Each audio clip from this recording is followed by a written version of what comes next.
Brasil tem mais de 100 mil casos confirmados de Covid-19. O número de mortes provocadas pela doença chega à casa de 8 mil. Algumas cidades vivem situações dramáticas. Faltam leitos hospitalares, respiradores e covas nos cemitérios. Como e por que chegamos à situação tão crítica se a pandemia do novo coronavírus era já uma tragédia anunciada? Os convidados de hoje do Opinião Pernambuco para falar sobre esse assunto são Tereza Lira, pesquisadora da Fiocruz e professora da Faculdade de Ciências Médicas da UPE, e Rodrigo Cariri, médico de família e professor do Centro de Ciências Médicas da UFPE. Lembrando para você que o Opinião Pernambuco também é veiculado pela Rádio Universitária FM e pela Rádio Universitária Paulo Freire AM. A doutora Tereza, doutor Cariri, muito obrigada pela presença de vocês hoje aqui no Opinião Pernambuco. Bom, primeiro caso de contaminação pelo novo coronavírus registrado no Brasil, final de fevereiro. Primeira morte, dia 17 de março. Hoje nós estamos na casa de mais de 108 mil casos confirmados e o número de mortes chegando à casa de 8 mil. A minha pergunta para vocês é se esses números assustam. Doutora Tereza, eu vou começar com a senhora. Veja, primeiro, eu acho que tem vários aspectos que a gente tem que analisar. Os dados que você apresentou, Estela, são os dados oficiais, mas o Brasil tem testado muito pouco. Então, muito provavelmente, o número de casos é muito maior do que esse. E no Brasil, o que a gente está assistindo é um contradiscurso partindo do próprio presidente da República, que conclama as pessoas a irem para a rua, que classificou a Covid como um resfriadinho e uma gripezinha, e um resfriadinho e uma gripezinha não mata 8 mil pessoas. Então, a gente tem visto as pessoas circulando na rua. Nessas últimas semanas, o número de pessoas tem aumentado. A liberação dos R$600, que eram para ser um auxílio para as pessoas, está sendo lenta, desorganizada, criando aglomerados na população. Então, nós, além de tudo, vivemos numa sociedade profundamente injusta. O Brasil é um país dos mais desiguais do mundo e esta desigualdade se reflete na própria epidemia. Então, eu acho que, ou, por exemplo, a cidade do Recife, Pernambuco, para a região metropolitana, decreta o lockdown nos próximos dias, ou a gente vai ver se agravar ainda mais essa situação que já é terrível. Eu acho que a palavra é bastante elucidativa, a palavra assustar ou assombramento. Acho que esse é o termo que talvez conseguisse, se fosse possível, sintetizar. Estamos todas muito assustadas, né, com essa situação, em todos os termos, assim, termos da pesquisa científica, biomédica, os médicos, né, as equipes de saúde, os sanitaristas, mas, sobretudo, o cidadão, a cidadã que assiste uma medida deliberada do governo federal de ceifar vidas, né?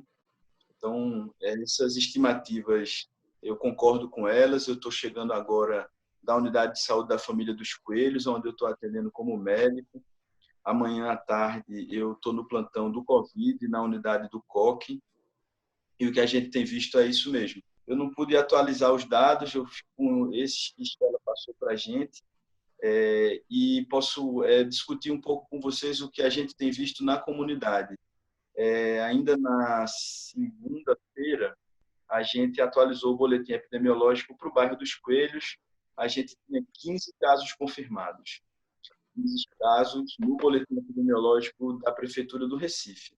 No nosso levantamento superficial, na unidade, há mais de 50 pessoas. com um quadro clássico do Covid. E a nossa estimativa, porque a gente está começando a fazer o levantamento territorial agora, a equipe estava há mais de 6 meses sem médico, a gente estima que há mais de 150 pessoas contaminadas, uma comunidade que deve ter entre 4 e 5 mil pessoas, em situação de grande vulnerabilidade. E falando de números, já que Tereza falou de alguns números da América Latina, eu gostaria de compartilhar um número do Caribe, que acho que é muito interessante para o debate, porque ele ajuda a gente a pensar a situação do estado de Pernambuco. Eu queria falar da ilha de Cuba, que é uma ilha que territorialmente se parece muito com o estado de Pernambuco, geograficamente, está numa latitude próxima, tem uma população aproximada, lá são 11 milhões, aqui são 9 milhões e meio, mas é uma ilha muito mais pobre do que o estado de Pernambuco, que vive num embargo há 50 anos, e se a gente tem dificuldade de comprar EPI e respirador, imagina uma ilha que tem uma defasagem cambial, um embargo comercial, não pode comercializar com nenhum país do mundo. Como é que faz para competir com a Alemanha? Como é que faz para competir com a Itália, com os Estados Unidos, na hora de comprar um respirador no mercado mundial? Então, Cuba, nos números de 4 de maio, né, o primeiro caso de Cuba foi notificado no dia 11 de março, exatamente 14 dias ou 2 semanas depois do Brasil, que notificou o primeiro caso em 26 de fevereiro. Em 4 de maio, Cuba tinha 1.600 casos confirmados. No estado de Pernambuco, com uma população um pouco menor, 8.863. Cuba inteira tinha 69 mortos no dia 11 de março. O estado de Pernambuco, curiosamente, 691, 10 vezes mais. Eu, quando estive lá em 2003... Eu só queria lhe interromper, pegando um pouco aí do que você disse e do que a doutora Tereza também tinha trazido. Eu ia perguntar para vocês onde é que estão as nossas fragilidades, né? Onde a gente acertou e onde a gente errou. Você traz o exemplo de Cuba e faz uma comparação com Pernambuco. Você fala das dificuldades de Cuba, do país, da pobreza enfrentada por conta do embargo, mas foi um país que, apesar de todas as dificuldades, nunca negligenciou nem a saúde pública, nem a educação pública. Então, essa negligência com a educação pública nesse contexto do coronavírus, o nosso principal pecado, a nossa negligência histórica com a saúde pública. A pergunta também vale para o senhor e vale para a doutora Tereza.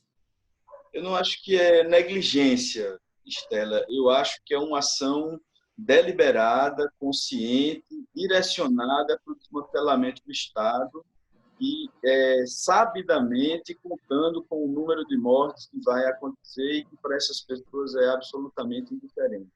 Eu estava construindo o exemplo de Cuba para dizer que a saída de Cuba não é ampliar o número de UTIs. Seguramente há uma retaguarda de UTIs em todo o território cubano, mas a grande fortaleza de Cuba está na atenção primária, na capacidade de tratar o isolamento de acordo com as necessidades que cada comunidade tem.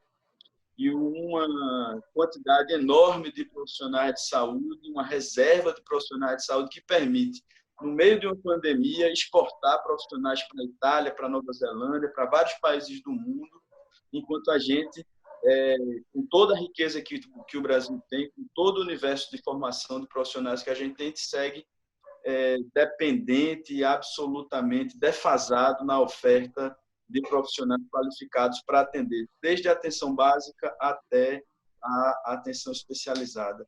Eu quero focar mesmo nessa questão da atenção básica, da mobilização comunitária, de como a gente tratou o isolamento de uma maneira diferenciada e o reflexo disso, reforçando, claro, o movimento da Rede Solidária em Defesa da Vida, que tem defendido a fila única para os leitos de UTI, mas eu acredito que ainda há tempo de algumas medidas de mobilização comunitária que reforcem esse isolamento atual ou mesmo a eficiência de um possível lockdown. Eu gostaria de colocar algumas questões, eu acho que Cariri colocou questões muito pertinentes, e em relação ao que Estela colocou, veja, essa questão do desmantelamento do Estado, é claro que tem dificultado o enfrentamento da Covid no Brasil nesse momento. A gente encontra um SUS desfinanciado, o SUS nunca teve o financiamento que desejava, mas de 4 anos para cá é uma política de desfinanciamento absoluto do Sistema Único de Saúde. Depois da aprovação da emenda constitucional do teto dos gastos, isso se agudizou enormemente. Então, a gente está enfrentando uma pandemia com o Sistema Único de Saúde, que é precioso para o país.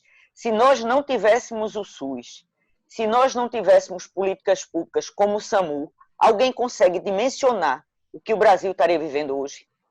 Uma outra questão importante é o esvaziamento, o desfinanciamento da pesquisa.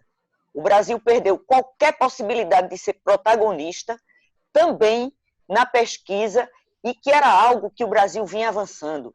Eu faço parte de uma instituição, a Fiocruz, que tem linhas de ponta em pesquisas de vacina, de insumos biológicos, e sem financiamento a pesquisa não se realiza. O Brasil ficou de fora de uma reunião com a Organização Mundial de Saúde para discutir o acesso a vacinas, a medicamento. Ou seja, como disse Cariri, existe uma intencionalidade, tá certo? Até hoje a gente não viu as autoridades federais lamentarem uma morte sequer. 8 mil pessoas desse país perderam a vida. Quantas famílias estão em luto profundo que não podem sequer vivenciar esse luto porque o velório é fechado e não existe uma posição de solidariedade, de apoio, o mínimo que seja, palavras de conforto. Então, eu acho que esse desprezo ao que é público está sendo revisto em vários locais do mundo. Onde existiam políticas públicas fortes, o enfrentamento da epidemia foi muito mais fácil e foi muito menos penoso. Como Carili colocou, nós defendemos, sim, uma fila única de UTIs com os leitos públicos e privados, porque nenhuma vida vale mais do que a outra. Vidas são vidas iguais e tem que ser tratada desta forma, mas isso é a ponta do iceberg. Por exemplo, no começo do governo Bolsonaro, foram expulsos quase 10 mil médicos cubanos que estariam capilarizando a rede de atenção primária e que estaria dando um diferencial enorme no controle dessa pandemia. Então, a gente vem penalizado por uma intencionalidade de desmantelamento do que é política pública, tá certo? De empobrecimento maior ainda da população, de ampliação das profundas desigualdades. Então, a gente vê a liberação de recursos para os bancos com uma agilidade enorme e a liberação de meros R$600 para as pessoas que precisam comer, todas as dificuldades sendo impostas. Além do valor que está sendo, só queria fazer esse adendo, além do valor que está sendo oferecido para essa população carente de R$600, é quase uma sentença de morte, porque essas pessoas, para receberem esse dinheiro, se aglomeram, formam multidões na porta dos bancos. Bom, foi só um adendo, foi só um desabafo. A gente faz um intervalo curtinho agora e volta daqui a pouco para continuar essa conversa. Até já.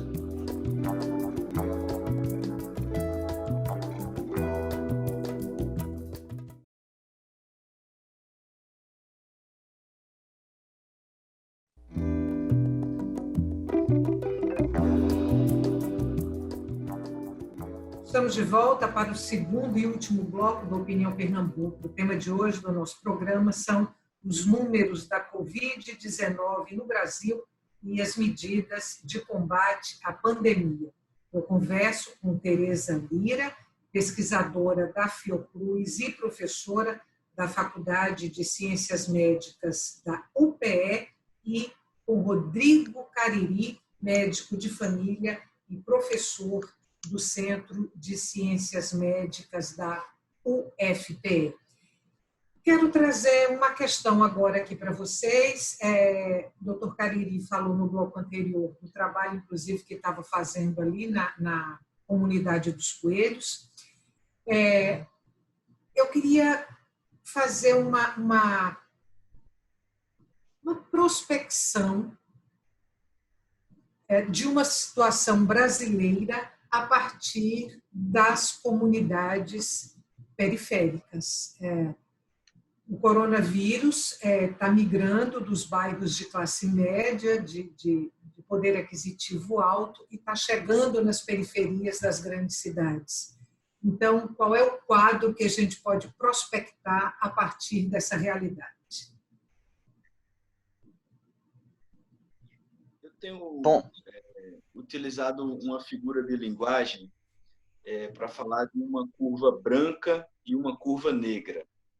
Nós estamos vendo o achatamento da curva branca. O isolamento social deu certo para quem tem dinheiro, Netflix, internet, iFood, geladeira, micro-ondas, máquina de lavar.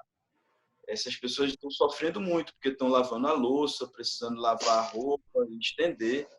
Mas a gente tem uma curva negra que começou atrasada e que se sobrepõe a essa curva branca. Portanto, na minha hipótese, a curva brasileira ela vai fazer um S. E ela, a partir de agora, ela começa uma nova tendência de aceleração. E a gente está vendo, você disse muito bem, eu acho que essa fila da caixa parece o programa do Ratinho, aquele péssimo humor, humilhar as pessoas com alguma diferença possível. É isso que a gente vê. Ontem, a caminho dos Coelhos, eu vi a fila na Caixa Econômica da Conde da Boa Vista, dando a volta no quarteirão do shopping Boa Vista. É como se você sentenciasse mesmo, é quase um campo de concentração aberto. Você está mandando as pessoas mesmo para se contaminarem, se infectarem, largando elas à própria sorte. O que a gente tem visto nas comunidades é uma disseminação, uma contaminação aceleradíssima. Isso que a gente tem visto. Eu gostaria de falar algo nesse sentido. Eu acho que Cariri resumiu bem, né? Existe muitas vezes, por exemplo, quando falavam da dengue, da zika, não, o mosquito é democrático. O mosquito pode até não fazer diferença de classe, mas ele não é democrático, não. Ele escolhe, porque ele vai escolher os locais desassistidos, sem água, sem esgoto. A mesma coisa a pandemia, né? O Covid foi trazido para o Brasil pela classe média alta, que viajou de férias, de Natal, foi passar o carnaval na Itália. Essas pessoas trouxeram o Covid, contaminaram os seus trabalhadores domésticos e foram levando esta epidemia para a periferia. Nesse sentido, eu acho, e aí é uma opinião minha, que o enfrentamento da epidemia tinha que levar isso em conta.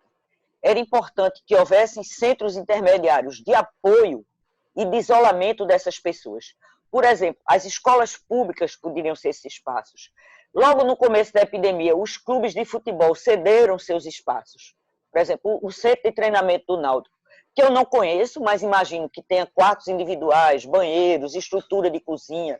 Esses ambientes deviam estar sendo utilizados para as pessoas da periferia, que não têm condições de fazer, de fato, o isolamento doméstico. Tá certo? Porque uma pessoa de classe média, se adoecer, ela provavelmente terá um quarto onde ela ficará isolada da família, onde ela será assistida pela família. Não é o que a comunidade dos Coelhos, por exemplo, pode viver. Então, essas pessoas tinham que ter locais intermediários, onde elas aguardassem a evolução da doença, inclusive fosse monitorado o agravamento precocemente para reduzir os casos que necessitem de unidade de terapia intensiva. Então, eu acho que essa medida seria extremamente necessária, mais do que nunca, num país com as desigualdades como nós temos. Porque, como disse Cariri, o que o governo federal tem submetido à população é uma profunda humilhação e a exposição absoluta ao vírus. É impossível que dali não saiam dezenas de pessoas contaminadas e que vão contaminar dentro do seu domicílio, porque dentro do seu domicílio eles convivem em 30, 40, 50 metros quadrados com 6, 7, 8 pessoas no mesmo ambiente, sem condições de cômodos separados. Então, eu acho que seria importante o governo do Estado pensar nessas estruturas intermediárias, estruturas públicas, como, por exemplo, as escolas, eu acho que podiam estar sendo usadas nesse sentido, como uma forma de diminuir esse processo de novo crescimento da curva, como Cariri disse, que a gente pode enfrentar pegando a classe mais popular, mais excluída já da sociedade. nessa sociedade que é racista estruturalmente e que a gente sabe que é a comunidade que vive na periferia, majoritariamente negra, historicamente excluída das políticas sociais e públicas. Deixa eu trazer aqui, até enquanto respiro, porque o quadro que vocês desenham é de uma gravidade assim, desorientadora, mas deixa eu trazer aqui duas questões pontuais, que é o uso de máscaras e o lockdown. A minha pergunta é se são duas orientações pontuais tardias, porque durante muito tempo a população não tinha orientação para o uso de máscaras. E hoje a gente tem algumas cidades, inclusive, que tornam o uso obrigatório. E também o isolamento radical, o lockdown que está sendo adotado agora, acho que o primeiro estado a tomar essa atitude foi o Maranhão, São Luís e acho que mais alguma coisa em torno de 9 cidades do estado. Eu me pergunto se são duas ações pontuais tardias, se elas tivessem sido adotadas antes, se a gente teria aí um quadro menos dramático. Veja, em relação à questão da máscara, durante muito tempo, a própria OMS tinha uma posição, digamos, um tanto ambígua em relação a isso, né? Porque as máscaras realmente mais eficazes, que é a N95, que tem que ser utilizada em ambiente hospitalar pelas pessoas que lidam diretamente com o paciente, e as máscaras cirúrgicas, a gente não tem condições de toda a população utilizar. Mas cada vez mais se existe a tendência de utilizar mesmo as máscaras de tecido, que sejam adequadamente confeccionadas, então que tem uma trama apertada, eu não sei nem como é que diga isso, produto de algodão, que tem uma trama mais rigorosa, e tem uma eficácia. Ou seja, se eu sou uma pessoa contaminada e eu estou utilizando máscara, eu estou disseminando muito menos aerosóis no ambiente do que não. Então, o uso de máscara é, sim, importantíssimo. E a adoção do lockdown significa uma radicalização do distanciamento social no momento em que ele foi afrouxado. Então, eu moro, por exemplo, nos bairros das Graças. Nas 2h30, primeira semana, era um silêncio absoluto ao meu redor. Hoje, eu escuto o barulho da vida cotidiana. Barulho de buzina, de vozes circulando na rua. Então, as pessoas, até porque algum achatamento de curva a gente teve, têm a falsa sensação de que agora eu posso me liberar. Não é real. A gente precisa, sim, a meu ver, de um momento radical de coibir a circulação e que ela seja feita apenas para questões essenciais, inadiáveis. Então, para fazer compras, para ir a uma farmácia, procurar um serviço de saúde, e aqueles que têm o trabalho essencial e que não podem deixar de estar indo trabalhar. Mas eu acho que Pernambuco tem sim, e sobretudo a região metropolitana, cidades como São Lourenço, etc. Recentemente saiu uma lista das 20 cidades mais acometidas, das quais 7 eram do estado de Pernambuco. É o caso, eu inclusive já vi nas redes sociais uma campanha pedindo lockdown para Pernambuco. É o caso de se adotar com urgência essa medida pelos números que a gente tem no estado e no caso, vocês estão acompanhando tão de perto isso tudo. Cariri, o que você acha? Interessante a gente tentar explicar à população o resultado final, o conjunto das ações é o resultado da soma de cada uma das ações individuais. A máscara é uma ação individual, assim como as medidas de lavar a mão, de usar o álcool em gel. Elas não vão garantir isolamento individual, mas elas vão garantir um resultado que é coletivo. Ao pensar em medidas como o isolamento ou o lockdown, é preciso que a gente tenha os pés no chão para entender que essa medida não é uma medida mágica e que ela não se dá por decreto. Nós estamos num país absolutamente sem comando, sem dúvida nenhuma, um país com a pior condição mundial do enfrentamento ao Covid. Então, medida de lockdown, ela é necessária, mas ela precisa ser discutida como uma política e uma iniciativa extremamente complexa. Não é possível, estando o Estado de Pernambuco assistindo os resultados da política de aplicativos, porque para tudo é um aplicativo.